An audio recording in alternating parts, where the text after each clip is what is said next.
Hello नमस्कार साथियों, आप सभी को स्वागत है आपके अपने चैनल आरबीआई स्टडी वाला में। दोस्तों आप लोग कैसे हैं? आशा करते कि आप लोग अच्छे होंगे। और आप लोगों की तैयारी कैसे चल रही है?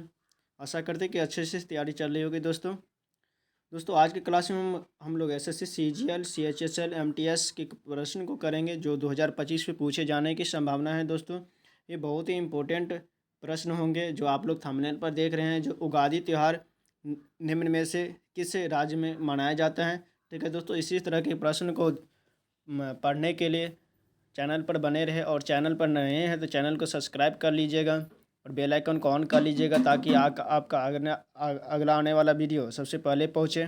ठीक है दोस्तों, और आप लोगों को जिस भी क्वेश्चन का आंसर अगर आप लोगों को पता होगा तो ज़रूर बताइएगा कमेंट में, और नहीं पता होगा तो नोट कर लीजिएगा। दोस्तों चलिए आपका ज़्यादा समय न लेते, क्वेश्चन की ओर बढ़ते हैं।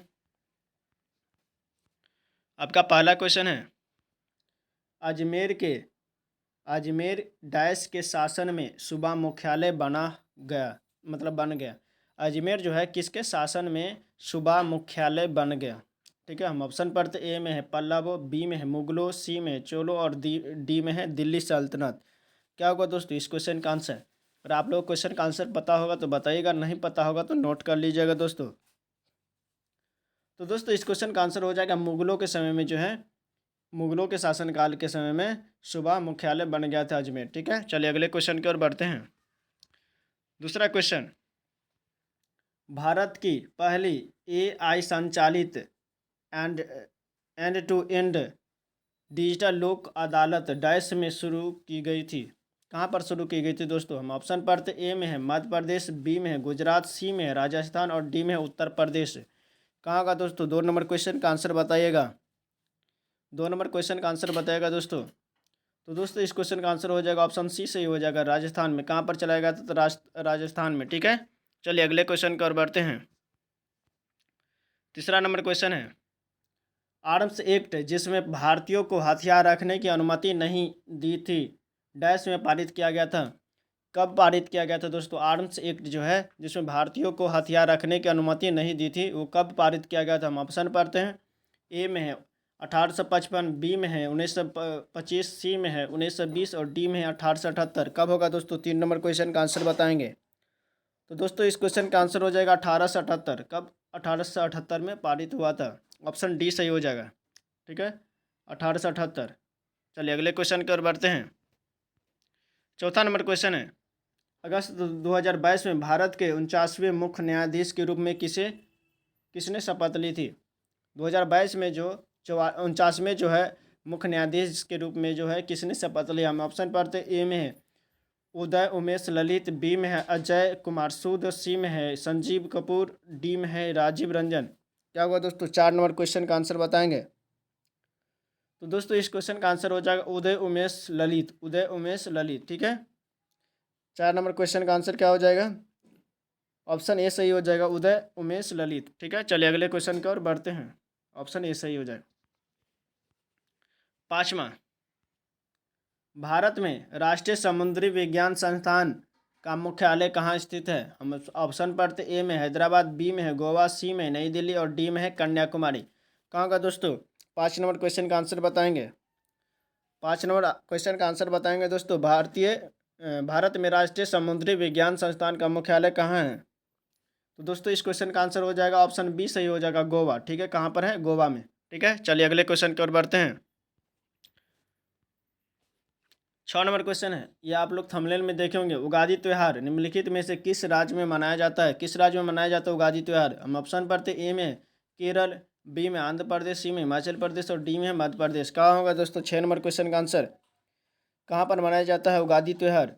तो दोस्तों इस क्वेश्चन का आंसर हो जाएगा ऑप्शन बी सही हो जाएगा, आंध्र प्रदेश में मनाया जाता है। कहाँ पर मनाया जाता है? तो आंध्र प्रदेश में मनाया जाता है उगादी त्यौहार। कहाँ पर मनाया जाता है? तो आंध्र प्रदेश में। ठीक है, चलिए अगले क्वेश्चन की ओर बढ़ते हैं। 7वां नंबर क्वेश्चन है, एशियाड निम्नलिखित में से किसके द्वारा विनियमित है? एशियाड जो है किसके द्वारा विनियमित है? हम ऑप्शन पढ़ते। ए में एशियाई ओलंपिक परिषद, बी में अंतर्राष्ट्रीय ओलंपिक परिषद, सी में राष्ट्रमंडल खेल परिसंघ और डी में भारतीय ओलंपिक परिषद। क्या होगा दोस्तों 7 नंबर क्वेश्चन का आंसर? तो दोस्तों इस क्वेश्चन का आंसर हो जाएगा ऑप्शन ए सही हो जाएगा। ठीक है, ऑप्शन ए सही हो जाएगा। चलिए अगले क्वेश्चन की ओर बढ़ते हैं। 8वां क्वेश्चन है, पृथ्वी के चारों ओर चंद्रमा की गति के लिए कौन सा बल उत्तरदायी है? चारों ओर जो होता है, पृथ्वी के चारों ओर, ये मान लेते अर्थ है, इसके चारों ओर ये अर्थ है, ठीक है, इसके चारों ओर जो ये चंद्रमा जो गति करता है, मून, ठीक है, इसको मून, ये चंद्रमा जो गति करते रहता है, रोटेट करता है, इसके लिए ये कौन सा गति जो है कौन सा गति जो है जिम्मेदार है? ठीक है, हम ऑप्शन पढ़ते हैं। ए में आपके अभिकेंद्रीय, बी में है घर्षणात्मक, सी में वंडरवाल्स और डी में है आप केंद्रीय बल। क्या होगा दोस्तों, बताएंगे 8 नंबर क्वेश्चन का आंसर। तो दोस्तों ये केंद्र की तरफ, इधर की तरफ ये आकर्षित रहता है, तो ये क्या हो जाएगा, अभिकेंद्रीय बल हो जाएगा। ठीक है, अभिकेंद्रीय, सेंट्रीपिटल फोर्स इंग्लिश में बोलते हैं। ठीक है, चलिए अगले क्वेश्चन की ओर बढ़ते हैं। 9 नंबर क्वेश्चन, निम्नलिखित में से किस नदी में धुआंधार प्रपात का निर्माण होता है? निम्नलिखित में से किस नदी में धुआंधार जलप्रपात का निर्माण होता है? ऑप्शन पढ़ते हैं। कृष्णा, बी में नर्मदा, सी में गोदावरी, डी में महानदी। 9 नंबर क्वेश्चन का आंसर बताएंगे दोस्तों, क्या हो जाएगा? तो दोस्तों इस क्वेश्चन का आंसर हो जाएगा बी, ऑप्शन बी सही हो जाएगा, नर्मदा नदी। ठीक है, चलिए अगले क्वेश्चन की ओर बढ़ते हैं। 10 नंबर क्वेश्चन, रेक फोटाइन सी डैश में पाया जाता है। रेक फोटाइन सी जो है किस में पाया जाता है? हम ऑप्शन पढ़ते हैं। ए में है पनीर, बी में मांस, सी में चिकन और डी में है अंडे।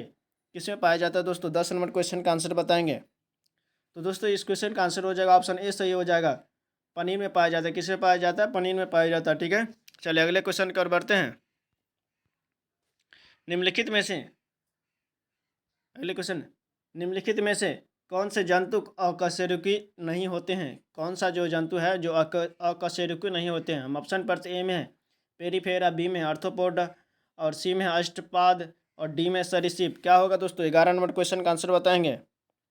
तो दोस्तों इस क्वेश्चन का आंसर हो जाएगा ऑप्शन डी सही हो जाएगा, सरीसृप। ठीक है, सरीसृप जो है अकशेरुकी नहीं होते हैं। चलिए अगले क्वेश्चन की ओर बढ़ते हैं। 12 नंबर क्वेश्चन है, सिक्किम में प्रतिवर्ष मनाया जाने वाला एक प्रथागत नृत्य उत्सव कांगेद नृत्य किस महीने में होता है? कांगेद नृत्य जो होता है ये किस महीने में होता है? हम ऑप्शन पढ़ते हैं। ए में अगस्त, बी में अक्टूबर, सी में मई और डी में है दिसंबर। क्या होगा दोस्तों 12 नंबर क्वेश्चन का आंसर? 12 नंबर क्वेश्चन का आंसर क्या हो जाएगा दोस्तों? तो दोस्तों इस क्वेश्चन का आंसर हो जाएगा दिसंबर, ऑप्शन डी सही हो जाएगा। ठीक है, चलिए अगले क्वेश्चन की ओर बढ़ते हैं। 13 नंबर क्वेश्चन है, आत्मनिर्भरता को प्राप्त करना और गरीबी उन्मूलन किस पंचवर्षीय योजना के दोहरे उद्देश्य थे? किस पंचवर्षीय योजना में ये बात रखी गई थी? हम ऑप्शन पर ए में पाँचवीं, बी में चौथी, सी में है तीसरी और सी में है दूसरी और डी में है तीसरी। 13 नंबर क्वेश्चन का आंसर बताएंगे। तो दोस्तों इस क्वेश्चन का आंसर हो जाएगा पाँचवीं पंचवर्षीय योजना में आत्मनिर्भरता पर बल दिया गया था। चलिए अगले क्वेश्चन कर बढ़ते हैं। 14 नंबर क्वेश्चन है, मोहिनीअट्टम नृत्यशैली की उत्पत्ति किस राज्य से हुई है? किस राज्य से मोहिनीअट्टम नृत्यशैली की उद्भव हुई है, मतलब उत्पत्ति हुई है? हम ऑप्शन पढ़ते ए में महाराष्ट्र, बी में तमिलनाडु, सी में कर्नाटक और डी में है केरल। कहाँ होगा दोस्तों? 14 नंबर क्वेश्चन का आंसर बताएंगे। तो दोस्तों इस क्वेश्चन का आंसर हो जाएगा केरल। ठीक है, केरल से उत्पत्ति हुई है। कहाँ से? केरल से। केरल में एक और भी होता है वो कथकली। ठीक है, कथकली भी केरल का ही नृत्य है। ठीक है, चलिए अगले क्वेश्चन की ओर बढ़ते हैं। 15वां और ये आपका अंतिम क्वेश्चन है, रवि कीर्ति निम्न में से किस राजवंश के शासक के दरबारी कवि थे? रवि कीर्ति जो है किस राजवंश के शासक के दरबारी थे? हम ऑप्शन पढ़ते ए में पल्लव, बी में है चोल, सी में चालुक्य और डी में है चीर। क्या होगा दोस्तों? 15 नंबर क्वेश्चन का आंसर बताएंगे दोस्तों। तो इस क्वेश्चन का आंसर हो जाएगा चालुक्य, ऑप्शन सी सही हो जाएगा, चालुक्य के थे। ठीक है, रवि कीर्ति किस राजवंश के शासक के दरबारी कवि थे? तो चालुक्य। तो दोस्तों क्लास को यहीं पर एंड करते हैं। आप लोगों को क्लास कैसा लगा कमेंट में ज़रूर बताइएगा, और चैनल पर नहीं तो चैनल को सब्सक्राइब कर लीजिएगा और बेल आइकन ऑन कर लीजिएगा। और आप लोगों के फ्रेंड सर्कल में भी जो भी एसएससी की तैयारी करें उन्हें भी ये क्लास शेयर कर सकते हैं, ताकि उनका भी तैयारी अच्छे से हो सके। और मेरा इससे पहले वाला वीडियो नहीं देखे हैं तो ज़रूर जा कर के देख सकते हैं, प्लेलिस्ट में पड़ा हुआ है। ठीक है दोस्तों, चलिए दोस्तों क्लास को यहीं पर एंड करते हैं। जय हिंद।